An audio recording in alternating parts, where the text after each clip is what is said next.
Hi hello friends, welcome to Divya மூகி kitchen. நான் உங்கள் வித்யா பேசுகிறேன்.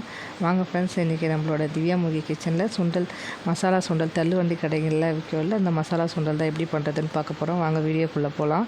அதுக்கு ஃபஸ்ட்டு நம்ம மசாலா அரைச்சி எடுத்துகிட்டு வந்துடுவோம்.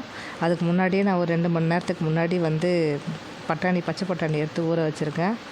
அதுக்கப்புறம் மசாலா அரைச்சிட்டு வந்துடுவோம். கொஞ்சம் ஒரு 2 வெங்காயம், 2 தக்காளி, 2 பச்சை மிளகாய் போட்டிருப்போம். நான் இஞ்சி பூண்டு பேஸ்ட் போட்டிருக்கேன். நீங்கள் இஞ்சி பூண்டாக வச்சுருந்தாலும் கட் பண்ணி போட்டுக்கலாம். ஒரு பிஞ்ச் புதினா கொத்தமல்லி ஒரு கைப்பிடி அளவு போட்டு நல்லா அரைச்சி எடுத்துகிட்டு வந்துடுவோம் ஃப்ரெண்ட்ஸ்.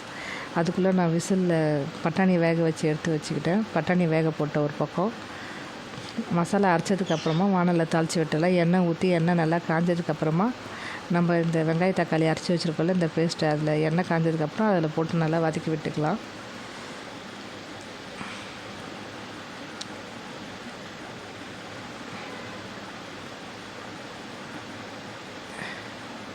எண்ணெய் நல்லா காஞ்சதுக்கப்புறமா அரைச்சி வச்சுருக்க பேஸ்ட் அதில் சேர்த்துட்டு கூடவே ஒரு பிஞ்ச் மஞ்சத்தூள், ஒரு பிஞ்ச் காரத்தூள் திட்டமாக போடுங்க. ஏன்னா பச்சை மிளகாய் ஃபஸ்ட்டே போட்டு அரைச்சிருக்கிறதுனால கொஞ்சம் காரத்தூள் பார்த்து போட்டுங்க.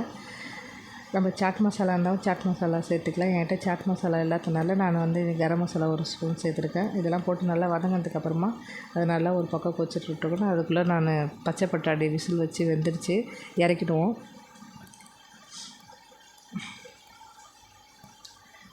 இது வரைக்கும் நம்ம சேனலை சப்ஸ்கிரைப் பண்ணி சப்போர்ட் பண்ணுற எல்லாருக்கும் ரொம்ப நன்றி ஃப்ரெண்ட்ஸ். இப்போ தான் நம்ம வீடியோ பார்க்குற மாதிரி இருந்தால் மறக்காமல் திவ்யா மூகி கிச்சனை சப்ஸ்கிரைப் பண்ணிட்டு பெல் ஐக்கானே கிளிக் பண்ணுங்கள்.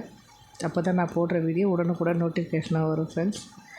இங்கே பாருங்கள், நல்லா எண்ணெய் பிரிஞ்சு நல்லா சுருண்டு வந்ததுக்கப்புறமா நம்ம திட்டமான அளவுக்கு தண்ணி ஊற்றிக்கலாம். மசாலா சுண்டல் எந்த அளவுக்கு வேணுமோ அதுக்கேற்ற மாதிரி தண்ணி ஊற்றிட்டு நான் பட்டாணி வேக வச்சுல அந்த தண்ணியை சேர்த்துக்கிட்டேன்.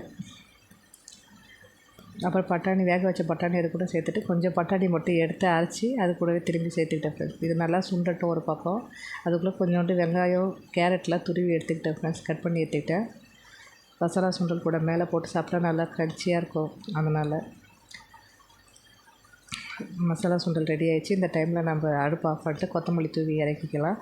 தர்ஷினி இப்போ வடை வாங்கிட்டு வந்தாங்க. நான் தர்ஷினி, முகேஷ் 3 பேரும் கிண்ணம் பவுல் எடுத்துக்க சொல்லிவிட்டு வடையை பிச்சு போட்டு இந்த மசாலா சுண்டல் மேலே ஊற்றிட்டு அது கூடவே கொஞ்சம் வெங்காயம், கொஞ்சம் கேரட் சேர்த்து லெமன் புழிஞ்சு விட்டு சாப்பிட்டா சூப்பராக இருக்கும் ஃப்ரெண்ட்ஸ். இந்த தள்ளுவண்டி கடை மசாலா சுண்டல் யாருக்குமா பிடிக்குமோ நம்ம வீடியோக்கு ஒரு சின்ன லைக் கொடுங்க. உங்கள் வீட்லேயும் செஞ்சு பார்த்துட்டு உங்கள் ஃபீட்பேக் கமெண்ட்டில் சொல்லுங்கள். இது வரைக்கும் நம்ம சேனலை சப்ஸ்கிரைப் பண்ணலாம், சப்ஸ்கிரைப் பண்ணிக்கோ ஃப்ரெண்ட்ஸ். இது வரைக்கும் நம்ம வீடியோவை பொறுமையாக பார்த்த எல்லாருக்கும் ரொம்ப நன்றி. Thank you so much. மீண்டும் அடுத்த சமையல் வீடியோவில் பார்க்கலாம். ஒரு பக்கம் டீ ரெடி ஆகிட்டுருக்கு, பால் காட்டி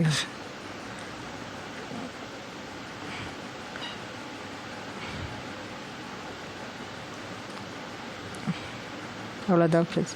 இதோட இந்த வீடியோ முடிச்சுக்கிறேன். மீண்டும் நம்ம அடுத்த வீடியோவில் பார்க்கலாம். தேங்க்யூ ஃபார் வாட்சிங். பாய்.